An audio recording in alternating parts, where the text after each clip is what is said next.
is significant opposition to their mad plans for Centennial Square.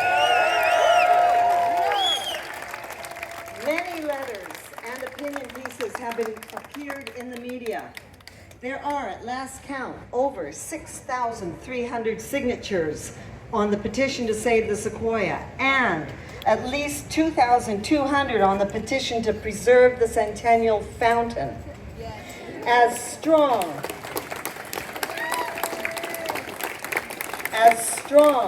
vocal citizens, we are making it impossible for these elected officials to claim that they are acting in the best interests of our city.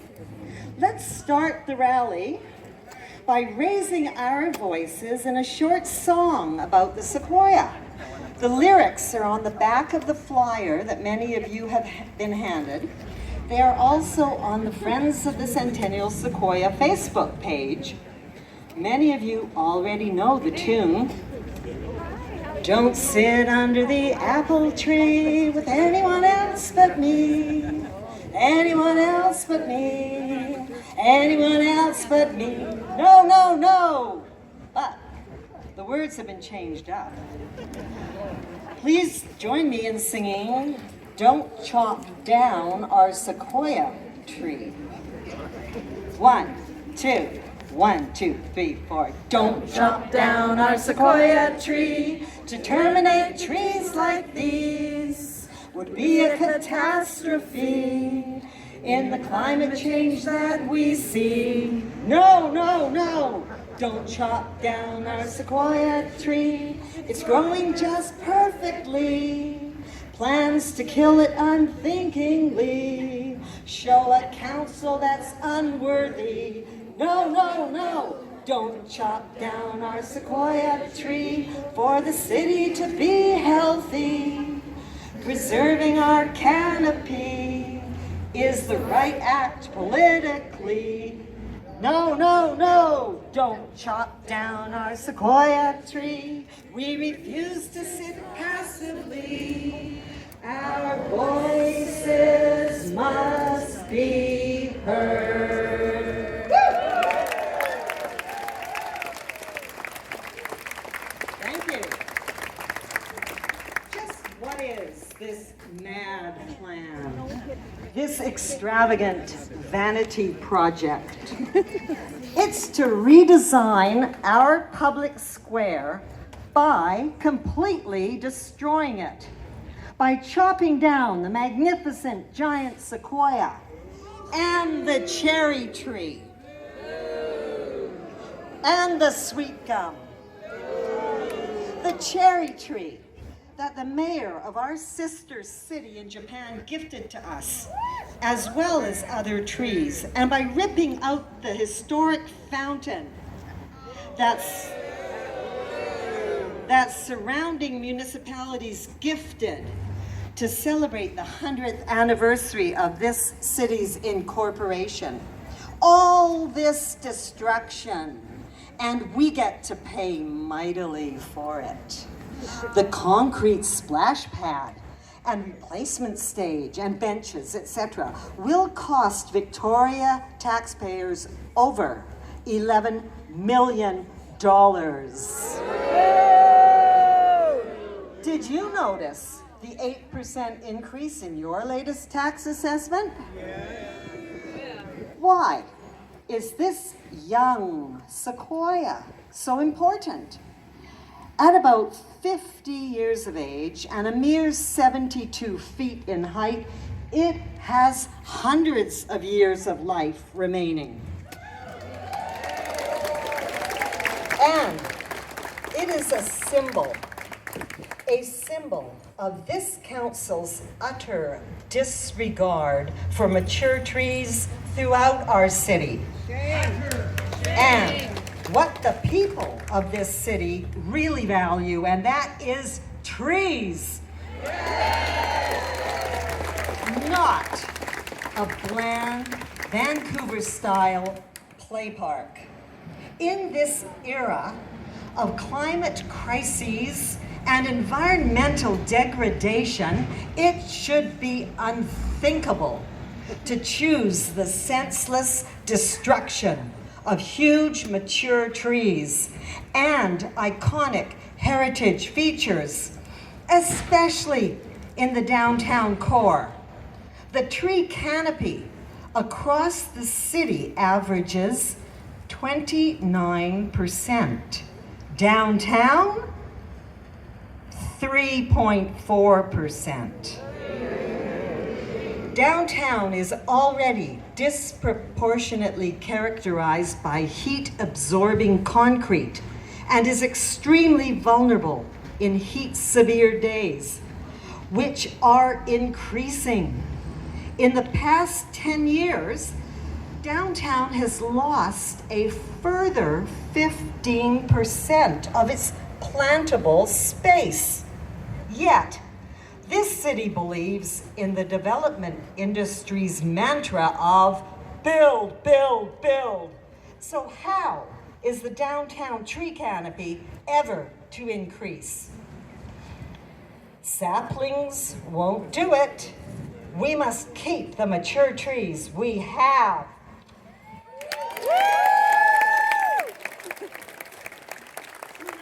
Public trees are our trees. The open data portal on the city website used to indicate the condition of every public tree, and everyone could see this. But a few short years ago, we could see that the city's arborists had determined the health of this sequoia to be good. Now, that information is no longer available for any tree. Why not? Who does it serve that we not know how healthy the trees are that the city is removing? Developers. In 2024, Talmac urban forestry professionals also assessed the condition of this sequoia as good.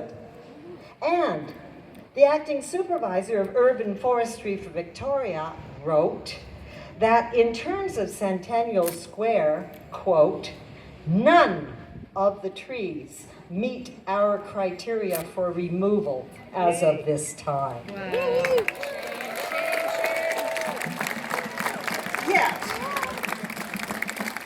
Yet, several councillors have claimed that the trees are unhealthy and in decline. Where is the integrity in comments like these? Caradonna has repeatedly claimed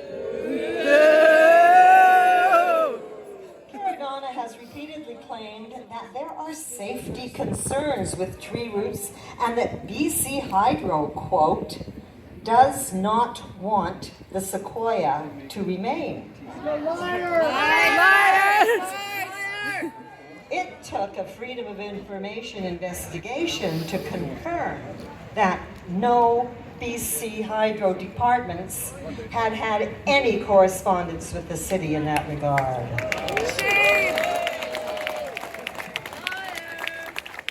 We are being lied to and ignored. And we need these councillors to hear us.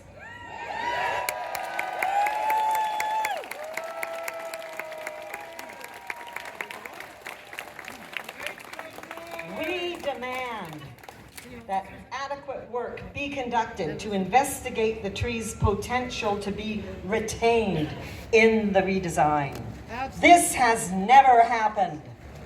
We demand that the citizens of Victoria be properly consulted about chopping down the sequoia and ripping out the fountain. This has never happened. We demand that the destruction of the fountain go before the Heritage Advisory Panel. Yes. This has never happened.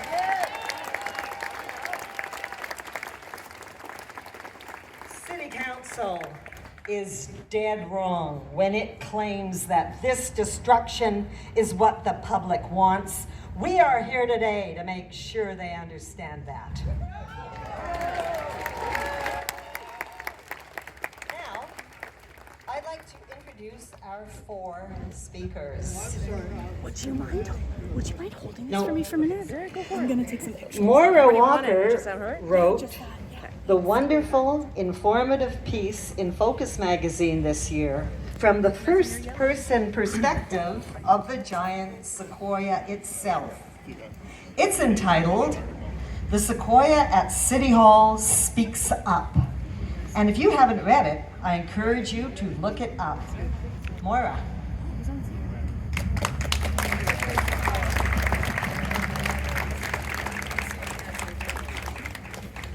Thank you very much, Janet. I wrote the piece as Lucy, but I'm going to speak as Moira today. Shortly after immigrating to Canada, my mother bought a little house in a new subdivision that was built on land scraped clear of wildflowers, bushes, and trees. Mother immediately planted 2 willows. Although we soon moved, I carry a memory of those trees. Trees put down roots into our whole being, writes Victor Hugo, and he's right. The Centennial Square Sequoia has put down such roots in us all. Both the Centennial Square Sequoia and I arrived in Victoria in the early 1980s.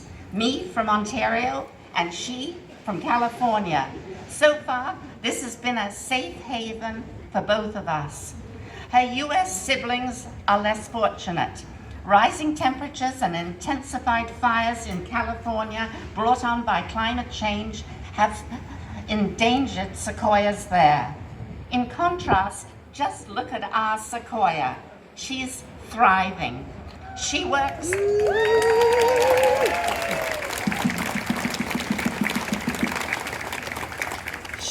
so hard for Victoria, taking up maybe 4 kilograms of our greenhouse CO2 gases each year. True, she's just a youngster, and she could live 30 times our lifespan. There is a sequoia that is 3,000 years old in the US. Sequoias may possibly be a remnant of an ancient race of trees that once flourished as far north as the Arctic. This would make our sequoia a BC native, not a settler.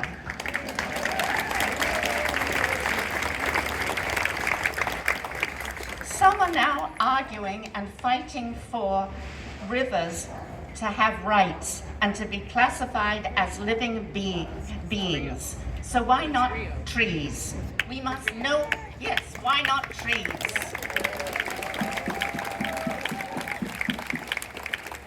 We must know ourselves to be their sisters, their brothers, but most importantly, their caregivers, their keepers. On July 4th, 2024, City Hall voted to cut down our beloved Centennial Sequoia tree. Mayor Marion Alto and Council want to replace her with climbable stones.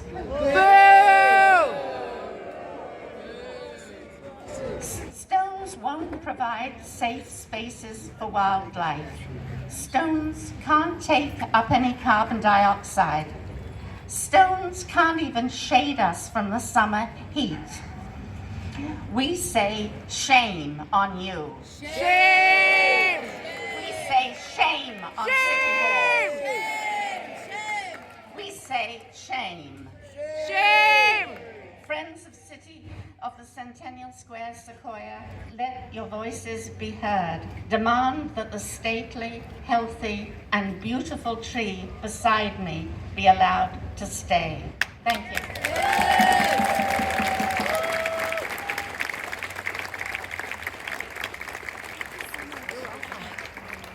We are so fortunate to have our next speaker join us today, Pamela Madoff.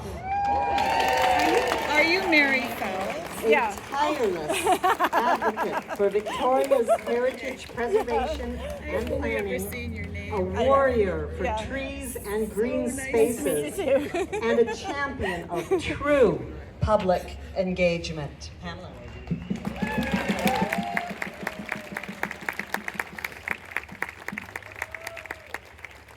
Hi, everyone. happy to be here. This is the best kind of gathering because I can say I had a standing ovation. One more time. I'm just gonna Do your thing. It's all good. Thank you for that. I have to say I was very disappointed a few months ago when I was eligible to apply to sit on the city's Heritage Advisory Panel and council rejected my application. So, they do those decisions in camera and there's no feedback and there's no minutes and none of the councillors can speak to the vote. So, other than that, but I'm mainly going to talk about the heritage of the square, but since we are talking about the sequoia tree, there's another initiative that I think you might be interested in that I expect that many, if not most of you, may not even be aware of, although it has been touted as having gone through public consultation, and that is it's a project called the Government Street Refresh, which is a downtown section of Government Street. And as part of that refresh, there is a plan to remove the hornbeam trees. Now, most people don't know about it. The consultation was very modest, and it seems like the response that they were responding to was some of the business or building owners who felt that the trees obscured their signage and their visibility. And so it's starting to happen now. And so unless we do something, every time there's an opportunity to remove a hornbeam, it's going to be replaced with something else. And we're going to lose that fantastic alley of trees that make Government Street so important. So that really ties into what I wanted to talk about today, and that's the importance of vision when you're making decisions on behalf of the larger body of the electorate and residents in your community. And in honor of the 150th anniversary of the founding of Victoria post-contact, with the Victoria Civic Heritage Trust, we produced this book called Test of Time. And it's the history of City Hall. And it's not the history of the politics, it's the history of the various buildings and initiatives that took place. And I was really fortunate, I was asked to write the chapter on Centennial Square. So there's significant documentation in here. And in addition, the book comes with a DVD that has the documentary about the creation of Centennial Square and the whole beautification of downtown and the heritage movement as well. So I sent all of that information to council because what we'd all hope for is making informed decisions, even if we don't necessarily agree with the outcome, to know that they have the information that they should have to make these decisions. So I made sure they were aware of the book and that sent them the link to the DVD. And it's quite extraordinary when you look back in history. The conclusion that I've come to in terms of really creating an urban vision for the city, in my opinion and in my analysis, there are two mayors who have done that, who have had a real interest in the urban world, had a world view about the urban world, and if they didn't have the information they needed, they went to people that did. And so the first one that I became aware of was Richard Wilson, and it was under the leadership of Richard Wilson and his council that Centennial Square was created. And at that same time, the message that that sent, not only to the city, but to the world, was that we were a city that valued our heritage, but we also valued cutting-edge contemporary architecture, which is why you see the fabulous addition to City Hall and the wonderful addition to the McPherson, where you have the best of the old and the new coming together, and how important that was. And doing the research about the square, and all of the architects and planners who were involved, I quickly gave them the nickname, the Dream Team. What they brought to it in their young practices and the passion and the commitment that they brought, most of them went on to have really important careers, and many of them, their architectural records are now part of special collections at the University of Victoria because their work was considered that important. And it was the thoughtfulness of every decision that was made. And you think about how we're feeling that we have not been included in the decisions about Centennial Square. When Centennial Square was proposed, it went to a public referendum, and the positive response from the voters was 75%.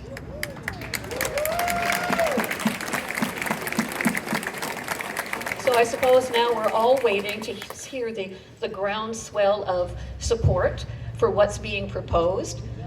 I'm not finding anybody. I hope maybe there's somebody out there, but I haven't found anybody who's excited by this proposal or who supports elements of it either. And it's so important because it's the heart of our community. You know, being here today at a rally brings back memories for me. The first demonstration I ever attended when I was in high school was in the newly created Centennial Square, and it was rallying against the nuclear testing on Amchitka. And you know, that's one of the reasons that this space is here, is to bring us together as a community. And by removing the fountain, what we'll end up with is seasonal splash park.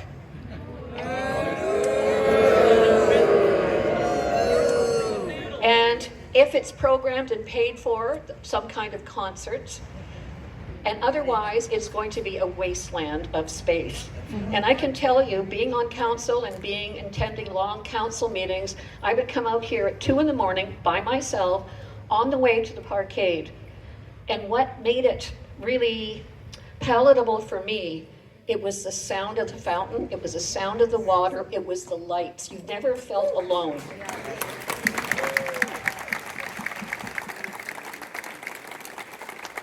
So, with all the changes that have happened to the square over the years, and I've been around for all of them, I have to say there isn't a single one that has enhanced the square. And in the past, for example, the Spirit Stage that doesn't work, it was done under a lot of pressure from the province that we couldn't have public consultation, we just had to take the money and do it. And we ended up with something that never works. And so it's those short-sighted decisions that really concern me. And so in terms of having vision, it is so important that you look beyond your own little space of what you're going to accomplish within your term on council and look beyond that. And that's what Dick Wilson did.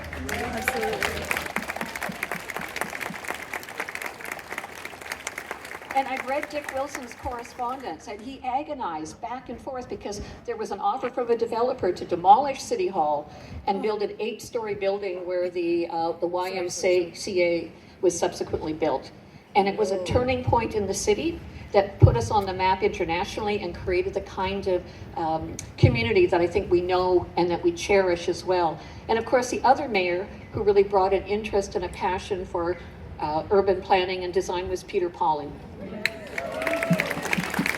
And I can't imagine, he was a mentor for me, he inspired me so much.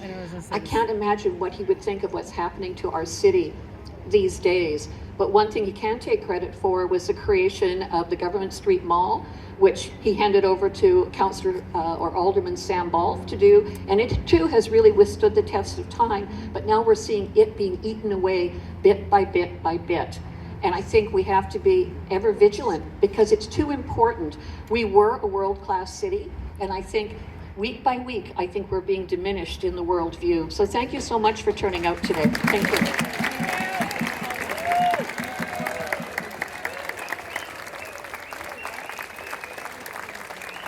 Before we introduce our next speaker, I would just like to acknowledge that we are on the unceded territory of the Songhees and Nation. Thank you. Our next speaker is J.C. Scott.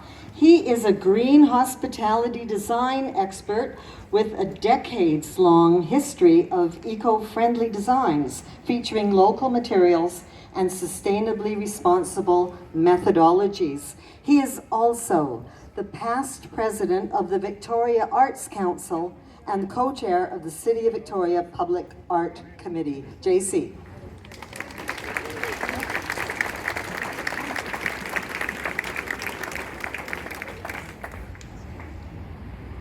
I'm here really to do my best to speak for the cultural community of Victoria, the cultural audience of Victoria, the tens of thousands of people who come to the Moss Street Paint-In, Symphony Splash, where we support our art gallery and our symphony and our opera way beyond the norm in Canada. We are a cultural city, Can and you hold this for me in that for a minute? capacity, particularly as past president of the Community Arts Council, at first I thought it couldn't be true that the largest public sculpture, a gift from sister cities, would be not just moved, removed. Donald Trump and Julius Caesar would be pretty proud of this mayor and council, and I'll tell you why. Donald Trump would like our mayor because he believes in using policing in politics. The only rational reason that one would take out a fountain and replace it with a playground slash splash park is the same reason there's a splash park in the center of Uptown. The Canadian Charter of Rights and Freedoms, the Pierre Trudeau changed to our laws that allowed public vagrancy, which in some ways is good, other ways maybe not, is only loopholed through two clauses: schoolyards, playgrounds. So by placing a playground in the middle of Uptown, or by placing a playground in the middle of this square, our mayor and council will never have to see a homeless or vagrant person on this block for the rest of their term, nor will we. So if that's the kind of change you want to see, the kind of Trump politics, go for it. No! Disgusting! Because I haven't met one mother who's told me that they look forward to bringing their children to a splash park in Centennial Square. And even those who might.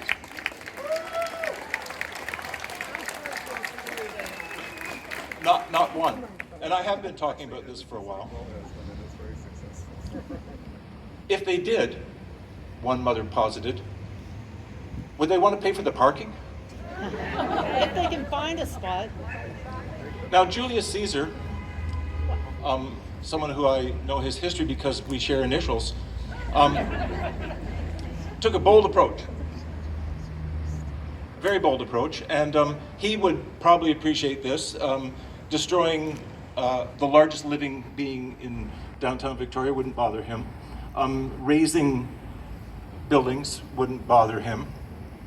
And the commonality between our mayor and council, Donald Trump, and Julius Caesar, in my opinion, is that they don't worry about imposing their will on the populace.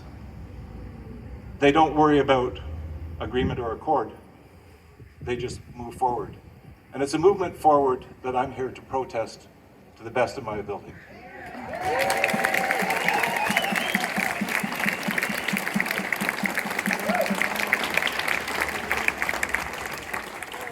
Our final speaker joins us from the pit of controversy itself, City Council. I'd like to introduce Councillor Stephen Hammond.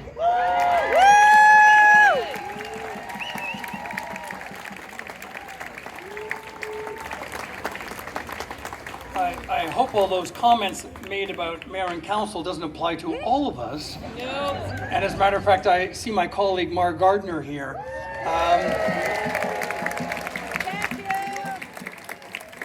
I should first of all thank all the people who spoke beforehand, because what you said is very compelling. And I also want to make it very clear, I'm here as an individual councillor. I don't represent the city. I don't represent anything except for myself. But one of the things that is really important is what I learned in the last election. And that's almost about 3 years ago when we started campaigning. And there was two things, and I've said this a number of times for those of you who ever watch council meetings or listen, said it, two things surprised me at the doors. One is the number of dogs people had. And I see there's a bunch of people with dogs here. The other is how much people cared about trees. I'm not kidding, it was just so noticeable.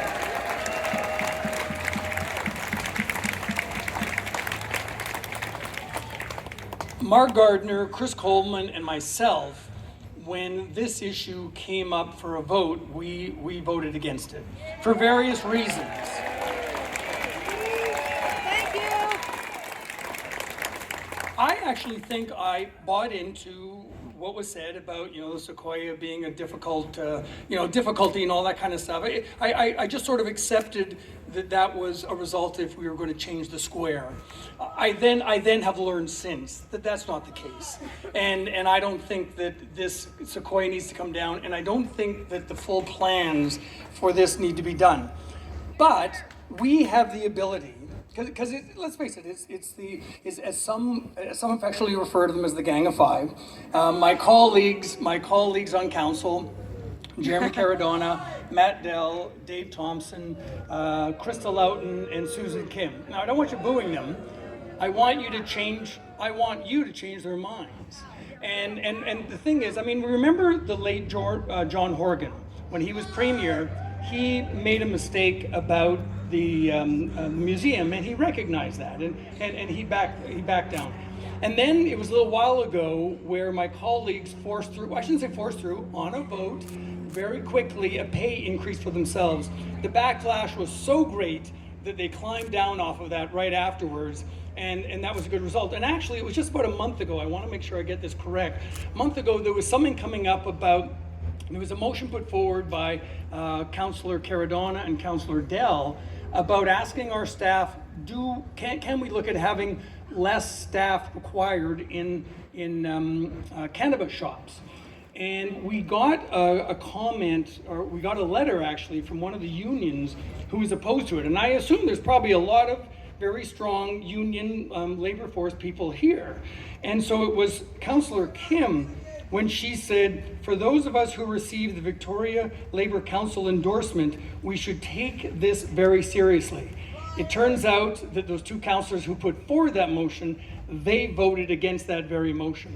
So if there is political will, the council realizes that they need to back down on things. So I'm going to give you some really key things. When I asked our staff, and they were very good about making sure that they gave me the information I was asking for, it appears as though the timeline is basically this July, so next month, maybe during the August break when council is off. But starting in September, there's going to be more money that's going to be starting to be spent on the square. And so I would encourage you now to get hold of those 5 councillors in particular. And I should also say Susan Kim, on another vote that was brought up by Mark Gardner, Susan Kim also voted in favor of just going with the money that was available from grants and not having the extra $5 or $6 million being brought in for the city. Susan Kim also voted for that. So there might be an opportunity where Councillor Kim would look differently about her original vote. I don't know. I haven't talked to her about it. Do not send emails to the mayor and council. Send them to us individually. And if you want to send them to us as well, you can, but just click on individually so they come to us. The other thing is to do not do a form email. Just, come up with the reasons that you all have on your own. Send them to us, ask the councillors to call you back, and also phone them, and you can find this all on the city's website.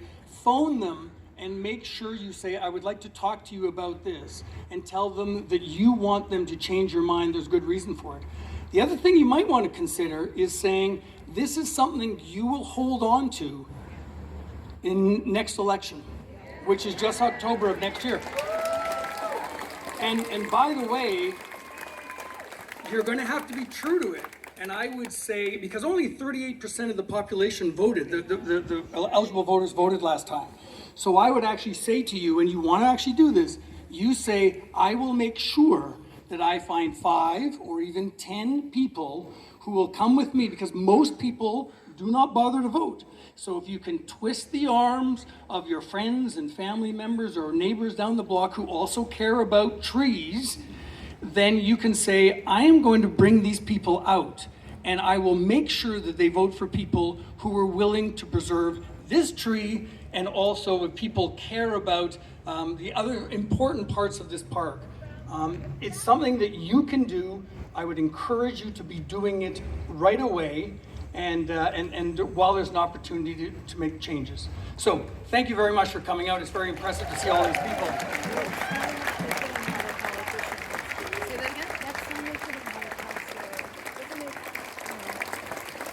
I think that one of the most dramatic components of any rally is a call response. So let's give it a try.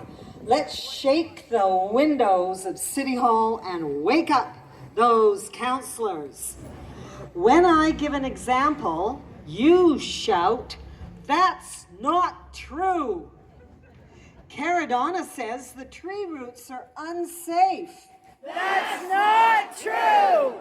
Caradonna says BC Hydro wants the tree gone. That's not true.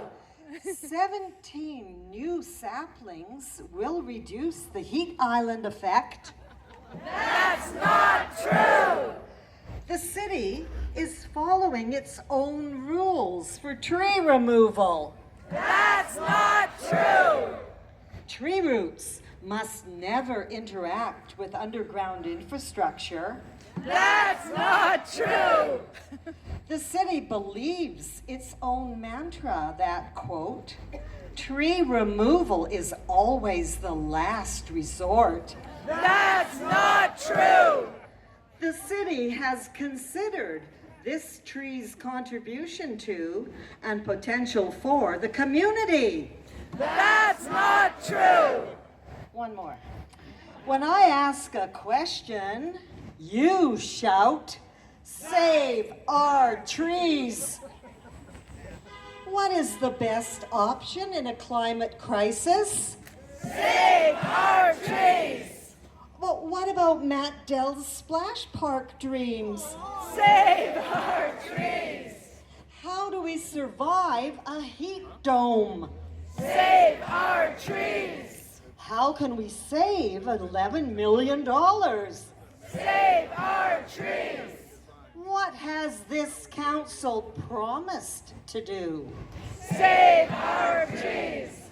And what are they refusing to do? Save our trees. What do most Victorians want council to do? Save our trees. All right. Woo! This giant sequoia started out as a sapling at the city's nursery at Thetis Lake Park. At the age of 5, it was moved to the park's yard in Beacon Hill Park to be prepared for planting. The 3 young city workers who planted it in Centennial Square in the 80s knew that planting the tree was more than just another day on the job. Quote, "We were gardeners and we appreciated it. We understood." And they thought it would last for a very long time. They dug the hole by hand, 5 feet deep by 5 feet across. When they visited the tree last January, they said it was, quote, "in great shape," which backs up the city's own arborist report. One of the planters, Mike Leahy, says, quote, "The tree should be one of the main things left as is in Centennial Square. It is not what they should be it is what they should be working around, not kicking it out so that you can grade the ground a certain way. You pick your focal points. And to me, if you want a focal point, that's about the best focal point you can have, right here." I just think that for a lack of ingenuity or imagination, we are getting rid of something that should be there. Well, gentlemen, we agree. And we are going to raise our voices. We are going to phone individual city councillors and, because none of them will answer their phones, leave voice messages demanding that they rethink this mad plan. Public trees, which are our trees, must never be sacrificed to someone's short-sighted vanity project. Woo! And now, we are truly fortunate to have singers from the Gettin' Higher choir community with us. and ready to sing 3 of their songs about trees. And that's how we'll finish our rally, and thank you everyone for coming. Thank you so much for showing up, standing up, speaking up, and we're about to sing up. And before you say anything about your own voice, I want you to know that we welcome all singers and all voices. So just like for the moment, this is a cut down free zone, it's going to be a put down free zone about your own voice or anyone else's. So as you catch on, please do join in. This is but a small contingent from the Getting Higher Choir. Some of you, I bet, are past members of the choir. It was founded back in 1996 by beloved Siobhan Robinson. And so the 3 songs we're going to sing today, the first one was written as a response to climate change. And it kind of speaks for the birds, and it asks, where will we find shelter? You'll catch on. The second song is about the reciprocity of trees and how they give us oxygen and we breathe out carbon dioxide. A lovely song by Barbara McAfee. The last one is based on Vivaldi's Four Seasons, the song Winter, and we will at some point be inviting you to join in and raise your arms and join the simple praise of trees.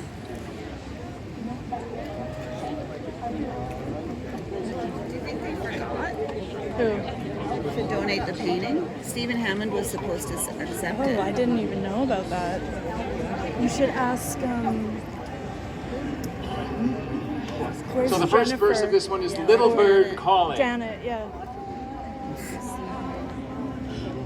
Little bird, little bird, little bird, calling.